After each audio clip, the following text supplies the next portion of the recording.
반갑습니다. 네, 사랑합니다. 축복합니다. 네, 건강하십시오. 네, 승리하시길 바랍니다.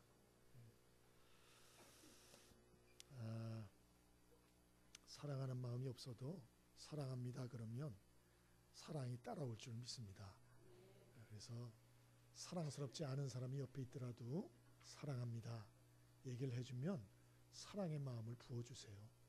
우리가 뭐 겸연쩍다 그러지 말고 좀 한번 해보길 바랍니다.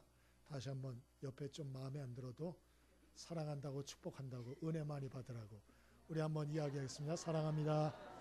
네, 축복합니다. 네, 많은 은혜 받으십시오. 네, 반갑습니다. 네, 감사합니다. 네, 감사합니다. 참 날이 추우니까 마음이 허해요. 사랑한다는 말을 좀 빈말이라도 많이 좀 해주시면 좋겠습니다. 지금은 대림절 기간입니다. 아기 예수님 탄생을 감사하고 주님의 재림을 기다리고 또 우리 신앙을 점검하는 그런 절기예요. 지난주에 이어서 오늘 두 번째로 오늘은 마리아에 대해서 오늘 좀 생각을 해보길 원합니다. 우리가 주님의 재림뿐만 아니고 인생의 마지막도 올 터인데 우리가 어떻게 준비하며 기다리며 살아가면 좋겠는가. 오늘 첫 번째로 기뻐하며 살라고 오늘 먼저 말씀을 합니다. 우리 26절부터 28절 함께 같이 읽어봅니다. 26절로 28절입니다. 함께 읽습니다. 자, 시작. 여섯째 달에 천사 가브리엘이 하나님의 보내심을 받아 갈릴리 나사렛이란 동네에 가서 다윗의 자손 요셉이라 하는 사람과 약혼한 처녀에게 이르니 그 처녀의 이름은 마리아라. 그에게 들어가 이르되 은혜를 받은 자여 평안할지어다. 주께서 너와 함께 하시도다 하니 아멘. 오늘 본문은 여러분이 잘 아는 천사 가브리엘이 하나님 명령을 따라서 마리아에게 가서 이 수태고지 아이를 잉태할 것이라고 말하는 이런 귀한 그러한 장면 내용 말씀입니다. 이 말씀을 통해서 우리에게 주시는 말씀은 기뻐하며 살라는 것이고요. 마음의 평안을 잃지 말고 살라는 것입니다. 왜 그런 마음의 평안을 잃지 말고 기뻐하며 살아야 되는가? 그것은 인류의 구원의 역사 자체가 하나님의 전적인 계획이었고 하나님이 모든 것을 다 준비하셨고 하나님이 그 모든 일을 위해서 하나님이 일을 다 하셨고 앞으로도 하나님이 그 백성을 위해 하나님이 모든 것을 준비하시고 하나님이 모든 것을 하실 것이기 때문에 너희는 그 은혜를 입은 자기 때문에 기뻐하고 평안을 잃지 말고 살아라. 오늘 그렇게 당부하고 있는 것입니다. 오늘 본문의 갈릴리 나사렛이라는 동네에 처녀 마리아가 있었는데 천사가 와서 아이를 잉태할 거라 말을 했죠. 27절에 보니까 마리아는 요셉과 정혼한 처녀다 이렇게 돼 있어요. 정혼은 오늘날 말로 약혼입니다. 그러니까 마리아는 이미 요셉과 약혼한 여인이었어요. 결혼을 안 했어요. 그리고 아직 남자를 알지 못했다라고 본인이 말한 걸 보아서 참 여러 가지 완전한 처녀였다 할 수 있죠. 그런데 하나님의 천사가 와서 뭐라고 말하나? 35절에 너 처녀지만 하나님의 성령이 내게 임할 거다. 하나님의 능력이 임할 거다. 그리고 남녀 관계에 의해서가 아니고 하나님의 권능으로 아이를 잉태하게 될 것이다. 그렇게 말합니다. 그리고 그 아이의 이름을 예수라고 하라. 아이의 이름까지 알려줍니다. 참 기가 막힌 일이에요. 그리고 또 예수라는 이름은 구원자란 뜻인데 당시에 이런 이름 있었던 사람이 있기 때문에 많았기 때문에 하나님이 추가로 말씀을 하세요. 이 예수라는 분을 태어나게 하셔서 다윗의 위를 저에게 줄 것이고 저가 큰 자가 되고 지극히 높으신 이의 아들이라 일컬음을 받게 될 것이고 그 나라가 무궁할 것이다. 이렇게 설명을 자세히 해줘요. 이러한 말씀을 여기서 이렇게 주고 있습니다마는 이러한 이야기는 사실 이미 700년 전에 이사야 선지자에게 하나님이 주셨던 말씀이에요. 그래서 이사야서 7장 14절에 보면 이미 이 예수님 탄생 전 700년 전의 말씀을 예언해 주셨어요. 주께서 친히 징조로 너희에게 주실 것이라. 보라, 처녀가 잉태하여 아들을 낳을 것이요 그 이름을 임마누엘이라 하리라.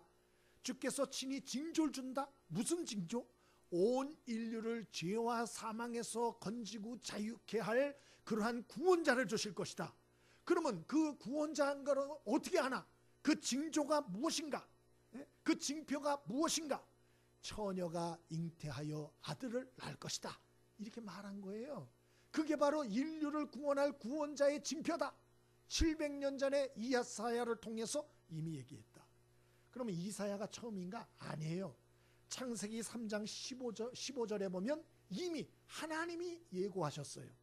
아담과 하와가 타락한 직후에 하나님이 뱀 속에 있는 사탄을 저주하시면서 하나님이 그때 말씀하여 약속하기를 뱀에게 내가 너로 여자와 원수가 되게 하고 그리고 너의 후손도 여자의 후손과 원수가 되게 하리니 여자의 후손은 내 머리를 상하게 할 것이요 너는 그의 발꿈치를 상하게 할 것이라 그렇게 말씀했어요. 다른 말로 하면 하나님은 아담 하와의 타락 때부터 여자의 후손 처녀에게서 인류의 메시아인 구원자를 이 땅에 보내주실 것을 예고하고 계획했다는 거예요. 예? 그리고 하나님께서 그 일을 시행하시고 이루셨다. 그게 오늘 본문 말씀이에요. 그러면 그런 생각이 들죠? 아니 그러면 뭘 마리아의 몸에서 메시아를 탄생케 하나? 그냥 공중에서 그냥 내려오면 안 되나? 이런 생각을 우리 할 수 있어요. 왜 하나님이 이렇게 계획했나? 복잡하게. 예? 그냥 말 듣는 것만도 벌써 머리가 아프시죠? 그 다음에 벌써 졸음이 오시는 분이 계셔요. 벌써 어려운 얘기가 조금 들어가니까. 아니 왜 이렇게 하나 복잡하게? 그 이유는 모든 사람이 죄로 망가져서 그래요. 성경이 그렇게 얘기해요. 율법의 죄는 그 대가가 죽음이라고 말을 했어요. 그래서 아담 하와는 타락한 이래로 모든 사람이 다 죄로 망가진 상태에 있어요. 그래서 하나님이 인간 중에서는 인류의 구원자를 찾을 수가 없었다는 거예요. 그래서 하나님이 죄 없는 당신의 아들 예수님을 이 땅에 인간의 몸을 입고 오게 하신 거다. 그런 말이죠. 그래서 인류의 죄를 위해서 대속 희생제물로 바로 예수님이 인간의 몸을 입고 완전한 인간으로 오셔야 했다. 그래야 죄인인 인간들을 대신해서 죽을 수가 있으니까. 동시에 예수님은 남녀 관계에 의해서 출생하시면 안 돼야 했다. 왜 그러나? 인간의 몸을 입고 오는 순간에 벌써 죄성이 인간에게 들어오니까. 그래서 메시아 예수님은 이 땅에 인간의 몸을 입고 정상적으로 출생하되 동정녀의 몸에서 성령으로 탄생하시게 되었다. 그런 얘기입니다. 어렵죠? 모르셔도 돼요. 다 잊어먹어도 돼요. 다 잊어먹어도 돼요. 근데 중요한 문제의 핵심과 본질이 무엇이냐? 딱 하나입니다. 하나님이 온 인류를 사랑하신다. 그거예요. 그리고 하나님이 온 인류를 죄와 죽음의 저주에서 구원하고 자유케 하기를 원하셨다. 그리고 그 일을 계획하셨다. 그리고 그 일을 직접 시행하셨다. 그리고 그 일을 그분께서 완성하셨다. 그리고 그분은 지금도 당신의 백성들을 건지고 자유케 하기 위하여 그분이 계획을 세우시고 그분이 일하고 계시다. 할렐루야. 이 얘기입니다. 이 얘기. 그래서 앞에 조금 어려운 얘기를 했는데 제가 더 아마 어려운 얘기를 했으면 아마 입신 가운데 들어가는 분들이 많았을 거예요. 그러나 다 잊어먹어도 돼요.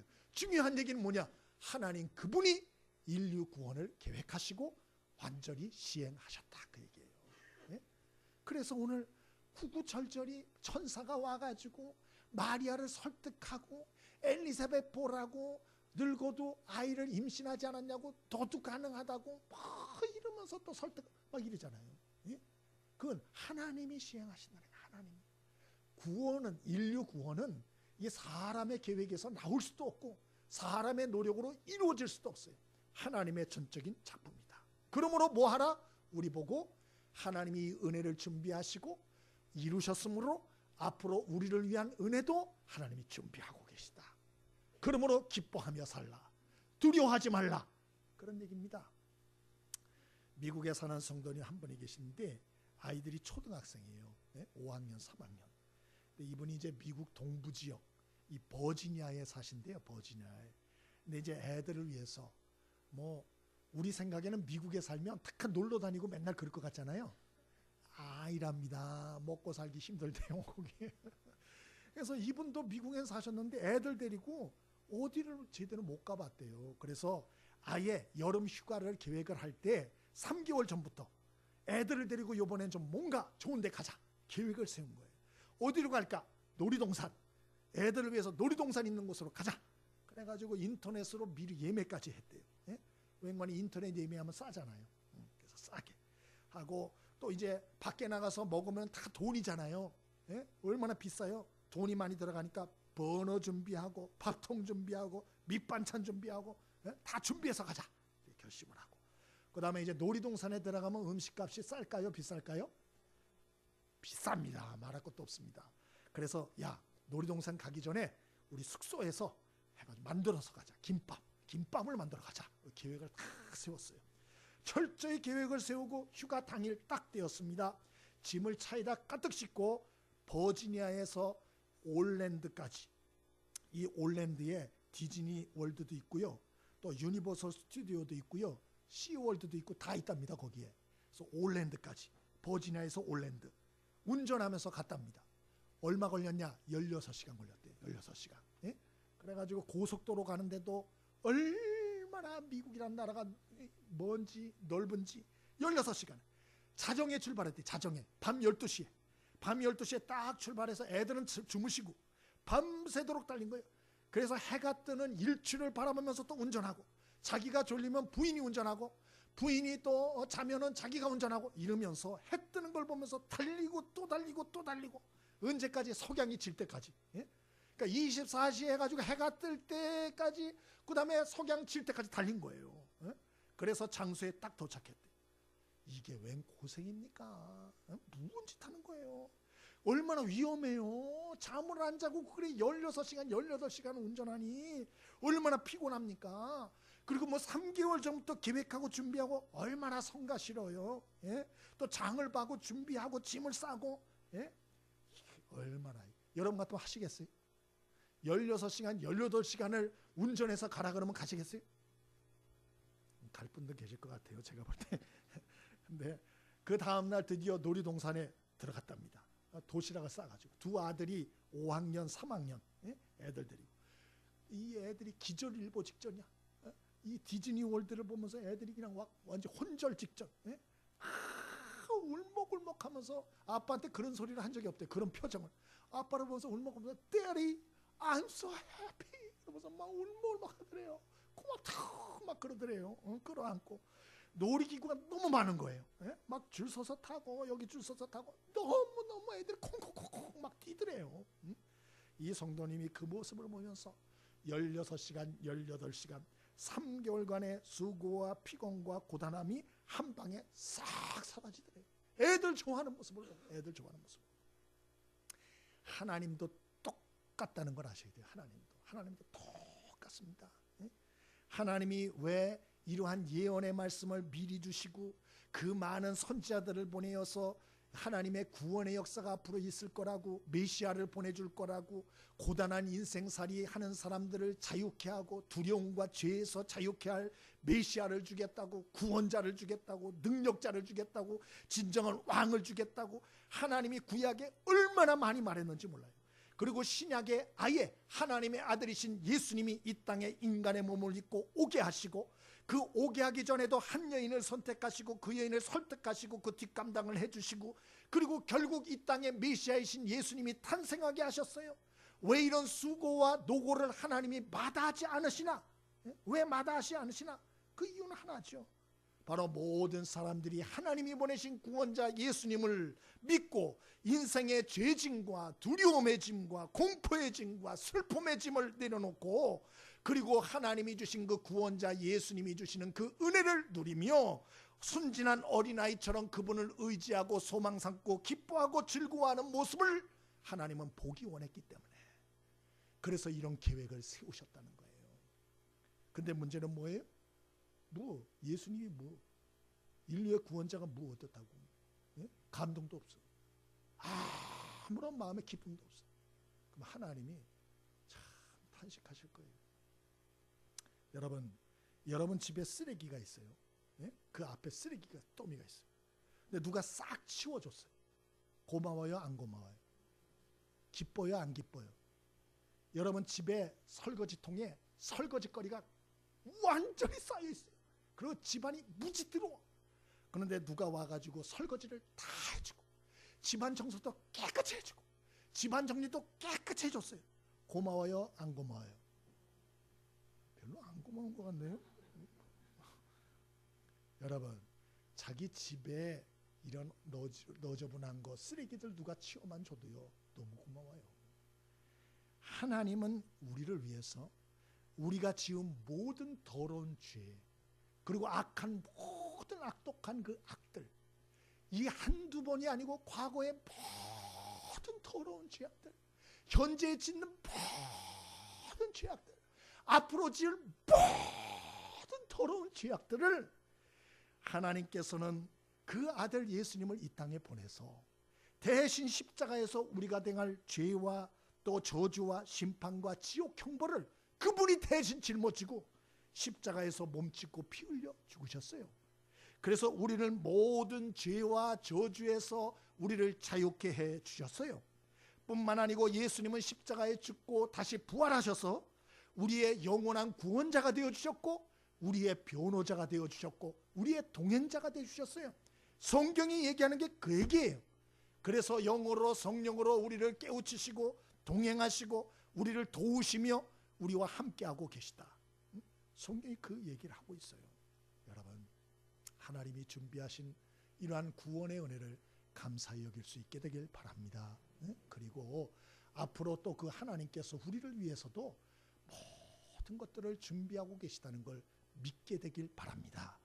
단언하건대 이거 외에는 이 죄 많고 문제 많은 세상에서 평안함과 기쁨을 누리며 살 수 있는 다른 방법은 하나도 없어요. 하나도.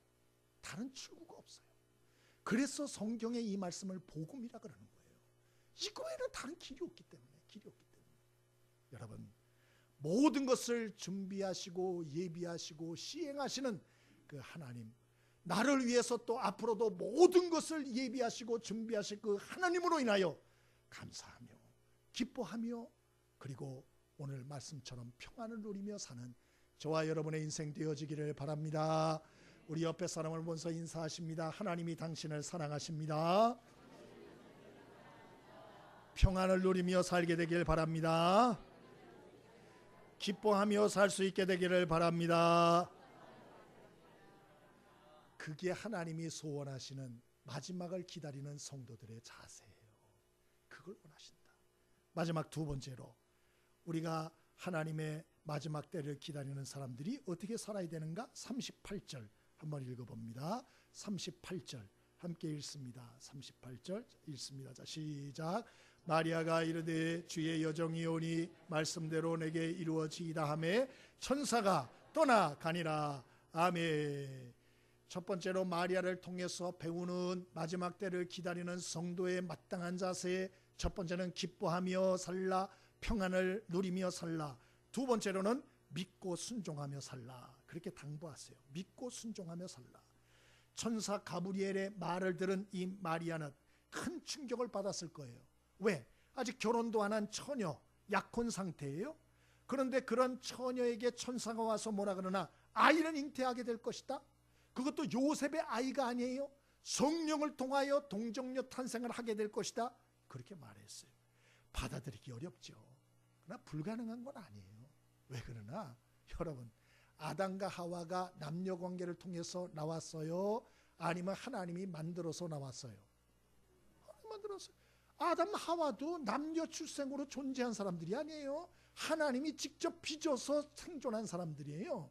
그러므로 여러분, 하나님의 전능하심만 믿으면 동정녀 탄생 정도야 아무것도 아니죠. 그거는. 예? 그러나 이 마리아 입장에서는 받아들이기 어렵죠. 왜 그러나 지금도 중동 지역은요 명예살인이 있어요. 명예살인. 제가 찾아보니까 UN 인권위 보고에 따르면 아직도 1년에 매년 5,000명씩 명예살인으로 전 세계 중동 지역에서 사람들이 죽어나간다 그래요. 그럼 누가 죽나? 여자들이 다 죽어요. 거의 대부분 거의 99%가 여자들이 죽습니다. 왜 여자들이 죽나? 가족의 명예를 더럽혔다고. 응? 그래서 딴 종교인 사람하고 결혼했다고 딸을 죽이는 거예요. 실제 인도에서 있었어요. 인도에서 기독교인 남자하고 결혼했다고 인도 처녀를 그 가족이 죽였어요. 그 아버지하고 오빠가 죽였다고요. 예?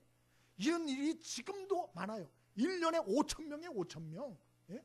그래서 이슬람 국가, 중동 국가 이런 데서는 지금도 비일비재합니다. 비일비재.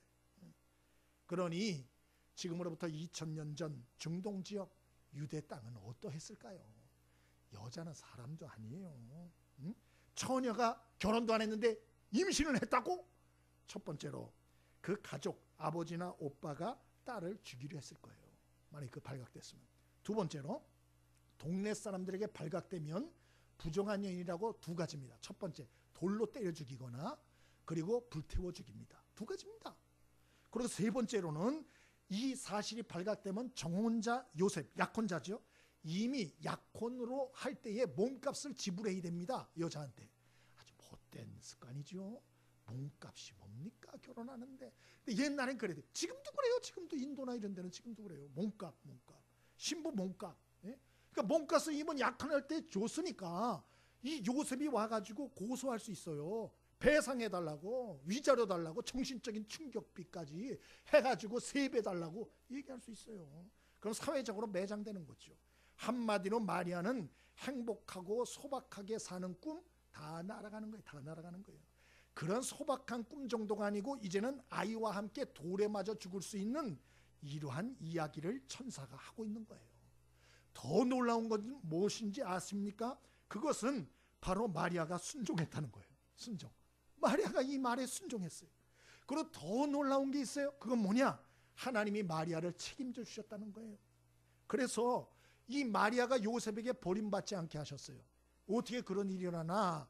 다른 곳에 보니까 하나님이 요셉에게 다른 천사를 또 보냅니다. 그리고 천사를 보내서 요셉을 설득해요. 그 여자 성령으로 잉태된 거다. 너 데려오기를 두려워하지 마라. 꺼려하지 마라. 그리고 요셉을 설득합니다. 그리고 하나님이 이런저런 사회적인 그런 문제들도 해결해 주십니다. 그래서 마리아가 죽지도 않고 요셉이 자기 아이로 참 생각을 하고 그 아기 예수님 출생부터 자라기까지 보호를 하죠. 그래서 마리아가 죽지 않게 돼요. 그래서 이러한 예수님 탄생의 이야기가 지속되게 되는 것입니다. 여러분, 우리가 이런 말씀을 통해 깨닫게 되는 것은 우리가 하나님 말씀을 순종하는 게 힘들어도 우리가 결단하고 순종하면 하나님이 지켜주시고 보호해주시고 붙들어주시고 그리고 결국 하나님의 영광과 역사와 뜻이 나타난다. 그런 얘기를 깨닫게 되는 것이죠. 오늘날 하나님은 당신의 참 믿는 성도들에게 오늘날도 축복하기 전에 약속의 말씀을 주세요. 항상 하나님은 단계가 있어요. 하나님이 역사를 일으키기 전에 먼저 말씀을 주세요. 말씀을. 그때 여러분 우리가 그 하나님의 말씀을 힘들고 어려워도 순종해야 돼요. 순종해야 돼요. 근데 우리가 많은 경우에 하나님이 말씀을 주시는데 우리가 그 말씀의 축복을 결국 누리지 못하는 이유가 무엇이냐? 대개 두 가지 때문인 것 같아요. 첫 번째, 조급해서. 그래서 하나님의 뜻이 있고 하나님의 때가 있는데 하나님이 말씀을 주셨을 때 끝까지 그 말씀을 좀 순종하며 버텨야 되는데 그걸 버티지 못하는 거예요. 자꾸 자기 생각, 자기 때 고집하다가 결국 순종도 포기하게 되는 것이죠. 그러면 하나님의 역사가 드러나지 않아요. 두 번째로는 하나님 말씀을 순종하는데 희생의 대가가 따르는데 이것을 치르기 싫어하기 때문에 그래요. 하나님 말씀에 불순종하면 편할 수가 있어요. 그런데 여러분 하나님 말씀을 순종하지 않으면 어떻게 되나? 종교인이 돼요. 종교인. 종교 생활하게 돼요. 종교 생활. 신앙 생활과 종교 생활은 다릅니다. 종교 생활은 뭐냐? 희생하지 않고 내 편한 대로 그냥 교회를 다니는 거예요. 그러면 어떡하냐? 편하기는 한데 하나님을 체험을 못해요. 하나님의 살아계심을 경험 못합니다. 그냥 다니는 거예요. 그냥 다니는 거예요. 그렇게 돼요. 그러면 참된 진정한 신앙생활은 뭐냐? 힘들어도 하나님의 말씀에 순종하여 대가를 치르는 거예요. 그럼 어떤 축복이 있나? 하나님의 살아계심을 체험하게 되는 거예요. 여러분, 우리 종교인 되지 말고 참된 신앙인이 될 수 있길 바랍니다. 우리 옆에 사람에게 인사하시죠. 우리 종교인 되지 말고 참된 신앙인이 되십시다.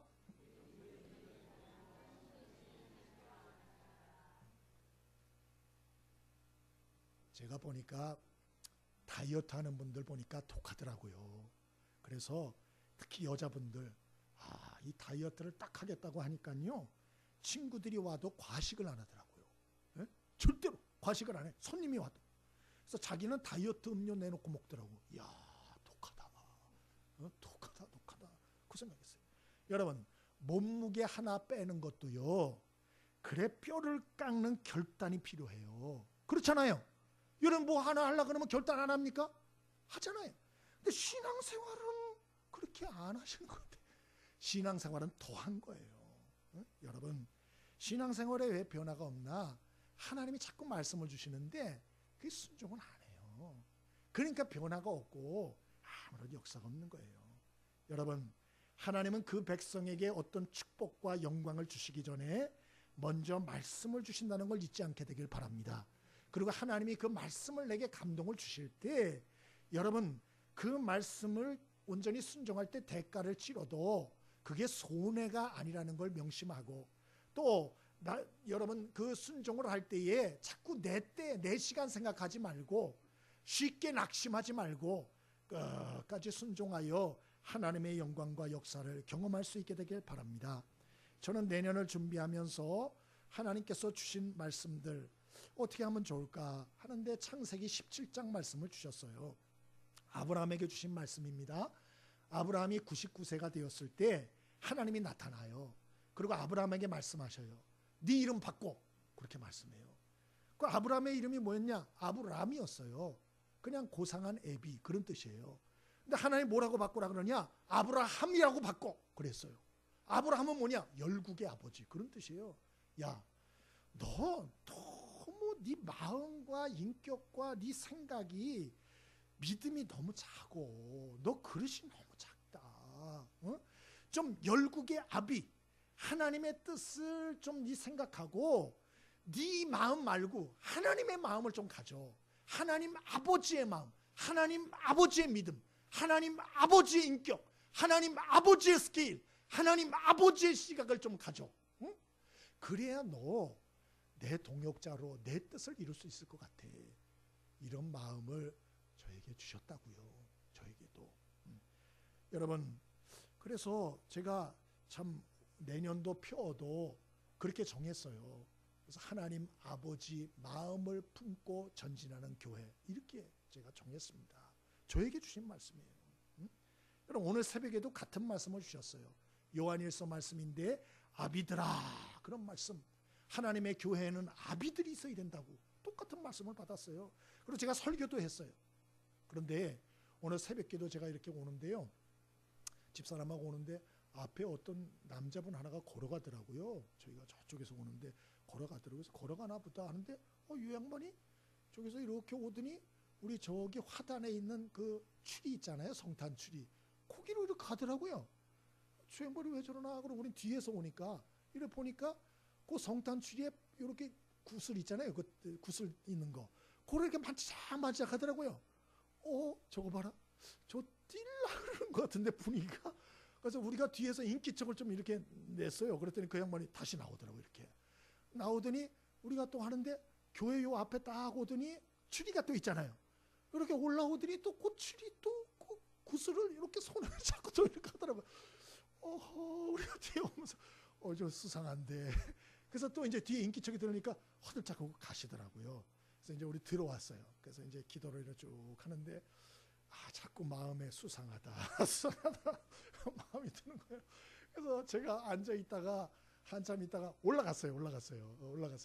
올라가 보니까 세상에 계단에 없었는데 종이 봉다리 하나가 딱 그 추리 옆에 이렇게 놓여져 있고 빈 봉다리가. 그러고 딱 나가 보니까 그 남자분이 저쪽에 서 있는 거예요. 저를 등지고서 저쪽. 아하, 이거 아예 봉지를 준비해서 담아가려고 작정을 하셨구만. 내가 생각보다 한참 이렇게 봤어요. 이렇게 딱 보니까 나중에 아드님 이렇게 가시더라고요. 그래서 이제 제가 들어왔어요. 들어와가지고 기도를 했어요. 그리고 설교를 했죠. 또 설교를 아비의 마음을 갖고 이렇게 설교를 하고 제가 앉아서 곰곰이 기도를 하는데 아유 하나님 제 마음에 생각을 주시는데 야 너는 어떻게 그렇게 사람을 수상한 사람으로만 보냐? 어? 좀 도와줄 사람으로 보면 안 되겠냐? 어? 그 사람 지켜보지 말고 가서 뭘 좀 도와드릴까요? 좀 얘기를 하고 그 새벽에 와서 그거 따갈라 그러는 사람이 그 정상이겠냐? 좀 뭘 좀 도와드릴까 얘기하고 좀 적극적으로 그러면 안 됐냐? 아, 제가 회개를 했어요. 그래서 내가 쫌생이구나. 내가 너무 마음이 좁구나. 사람을 보는데 수상한 인간으로만 보지. 내가 그 사람들을 도와줄 마음을 갖고 보질 못하고 저 회개했어요. 회개. 그래서 내년도 좀 표는 정말 제게 얼마나 부담이 되는 말씀인지 몰라요. 하나님 아버지의 마음을 보고 전진하는 게 부담이 돼요. 부담이 돼. 그러나 여러분 부담이 돼도 하나님의 말씀을 아멘으로 받게 되길 바랍니다. 그러면 하나님께서 역사하시기 시작해요. 여러분은 지금 하나님이 주신 말씀 어떤 겁니까? 여러분 붙들고 있는 말씀이 어떤 거예요? 혹시나 내가 너에게 복에 복을 주고 번성케 하고 다 잘되게 하리라 뭐 이런 말씀입니까? 여러분 자기가 좋아하는 말씀만 편식하지 말고 하나님이 여러분에게 정말 주기를 원하는 말씀 부담되고 힘들고 고단해도 그 말씀을 아멘으로 가슴에 받게 되길 바랍니다. 그러면 하나님이 역사하기 시작해요. 하나님이 책임져 주기 시작해요. 박항서 감독 난리죠. 베트남에서 어저께도 축구하는 거 보셨어요? 어저께 저는 전반전만 봤어요. 새벽 기도를 와야 되기 때문에. 근데 이 박항서 감독이 집사님이라는 건 알죠? 날라리 집사님 아니고 진짜 믿음의 사람입니다. 그 부인도 권사님이세요. 그래서 최상하 권사님이라고 믿음의 부부입니다. 기도 많이 하는 분들이에요. 그래서 어느 정도 기도를 많이 하나 이 박항서 감독은 예전에 우리나라 감독할 때 신문에 비난 기사가 한번 실은 적이 있어요. 박항서 감독은 잔 존다. 게임 중에 그렇게 좋냐. 무능한 감독이야. 이렇게 한번 나온 적이 있어요. 근데 본인은 뭐라 그랬는 거 아니? 그 말하기가 좀 그래서 말을 못했는데 기도했다 그래. 기도. 이 시합 중에 하나님 도와주십시오. 그리고 기도에 그게 딱 찍힌 거예요. 그래서 뭐 하고 있다고요? 졸고 있다. 이렇게. 믿음 좋은 분입니다. 근데 여러분 그분 아시다시피 히딩크 감독 우리나라 왔을 때 스텝이 돼가지고 많은 걸 배웠어요. 그리고 대표팀 감독도 잠깐 했어요. 근데 잘렸어요. 별로 안 좋아가지고 성적이. 또 전남 감독도 좀 했죠. 그런데 결과가 좋지 않아서 또 잘렸어요. 그러다가 또 나중에 아주 하위 리그 창원시청 팀을 맡았는데 거기서도 결과가 좋지 않아가지고 또 잘렸어요. 그러니 이 두 분이 어떡하나 이대로 그냥 끝나야 되나 기도를 많이 하셨대요. 하나님 영광을 위해서 살고 싶다고. 근데 아시아권의 최약체인 베트남 그 축구 감독을 뽑고 있다라는 소식을 들은 거예요. 그리고 거기에 응모를 하셨어요. 그 덜커덕 된 거예요. 당시에 베트남 감독은 감독들의 무덤이라 그랬어요. 아무도 베트남 이거 뭐 콧방울도 안 끼던 그런 때인데 이분이 간 거예요. 근데 놀라운 것은 이분이 그곳에 가서 놀라운 역사를 일으키고 있는 거예요. 예? 올해도 여러분 아시다시피 아세안 게임 축구 경기 하는데 몇 등 했죠? 4등 했어요. 예? 우리나라, 일본, 중국, 그 다음 베트남이에요. 지금 그렇게 올라왔어요. 놀라운 일이에요. 1년 조금 넘었는데. 그리고 뭐 20세, 23세 이하인가? 거기에서는 몇 등 했죠? 예?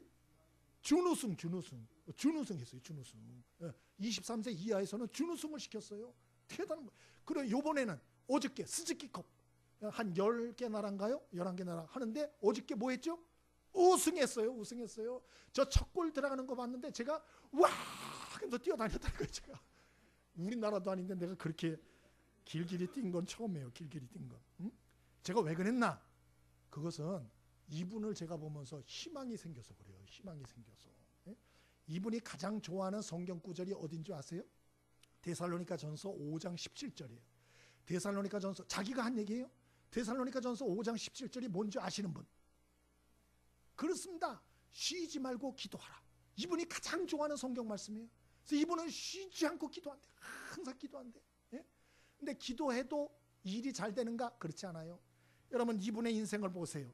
정말 나락으로 쫓겨나고 밀려나고 그러다가 하나님 때가 되니, 저는 이 베트남이 더 좋은 게 우리나라가 월남전 파병에서 베트남하고 싸웠거든요. 그래서 우리나라에서 아주 악감정이 있다고요. 근데 박항서 감독이 가가지고 그렇게 해가지고 보셨어요? 그 베트남 사람들이 머리 뒤에 박항서 감독 그 문신을 막 새기고 머리도 그렇게 하고 막 태극기 흔들고 감동적이더라고요. 한 사람 때문에 국가적인 원한도 다 씻겨 내려가는 거예요. 아, 이게 하나님의 뜻이었구나. 이게 하나님의 뜻이었구나. 이 믿음의 한 사람, 바닥으로 떨어진 이 한 사람, 하나님의 때를 끝까지 기다린 이 한 사람, 끝까지 하나님 말씀 붙들고 순종하여 기도한 이 한 사람, 끝까지 인내한 이 한 사람, 이 한 사람을 통하여 하나님의 때가 되니 하나님이 높으시고 하나님이 영광 받으시고 하나님의 영광을 드러내시는구나. 제가 그래서 어저께 막 길길이 뛴 거예요. 너무 좋아가지고. 여러분, 우리 참 성탄절이 가까우고 있습니다. 또 2018년 마지막도 가까우고 있고요. 그리고 우리의 인생의 마지막도 오고 있습니다. 오늘 말씀 기억하시길 바랍니다. 하나님은 모든 것을 준비하시는 분이에요. 이전에도 그렇고 앞으로도 그분이 모든 것을 준비하실 것입니다. 그 하나님을 신뢰하십시오. 그 하나님이 주신 말씀 굳세게 붙드십시오. 낙심하지 마십시오. 손해가 되고 힘들어도 끝까지 순종하십시오. 반드시 하나님의 때에 하나님의 영광을 나타낼 줄 믿습니다. 우리가 참 귀한 인생인데 맨날 먹으러나 놀러 다니고 먹으러나 다니고, 여러분 소확행 2018년 문화 트렌드 소확행, 소소하고 확실한 행복을 붙잡는다. 공감이 가요. 저도 좋아요. 맛있는 거 먹으면 행복해요. 좋은 옷 입으면 행복해요. 좋습니다. 그러나 우리 인생의 모든 거를 그런 소소한 거에다 걸고 살 만큼 우리 인생이 그렇게 시시한 겁니까? 그렇게 시시껍질한 겁니까? 그렇게 의미가 없는 겁니까? 아니에요. 우리 인생을 향하여 하나님은 큰 계획을 가지고 계세요. 믿게 되길 바랍니다. 소소한 것 감사하고 즐기십시오. 그러나 큰 것들을 꿈꾸십시오. 그리고 하나님 말씀을 들으십시오. 말씀을 붙드십시오. 그리고 인내하고 순종하십시오. 그래서 마리아처럼 하나님께 영광 돌리고 그런 많은 사람들을 구원하는 축복의 통로로 쓰임받는 저와 여러분의 인생이 되어지기를 바랍니다. 우리 찬송 한 장 드리겠습니다.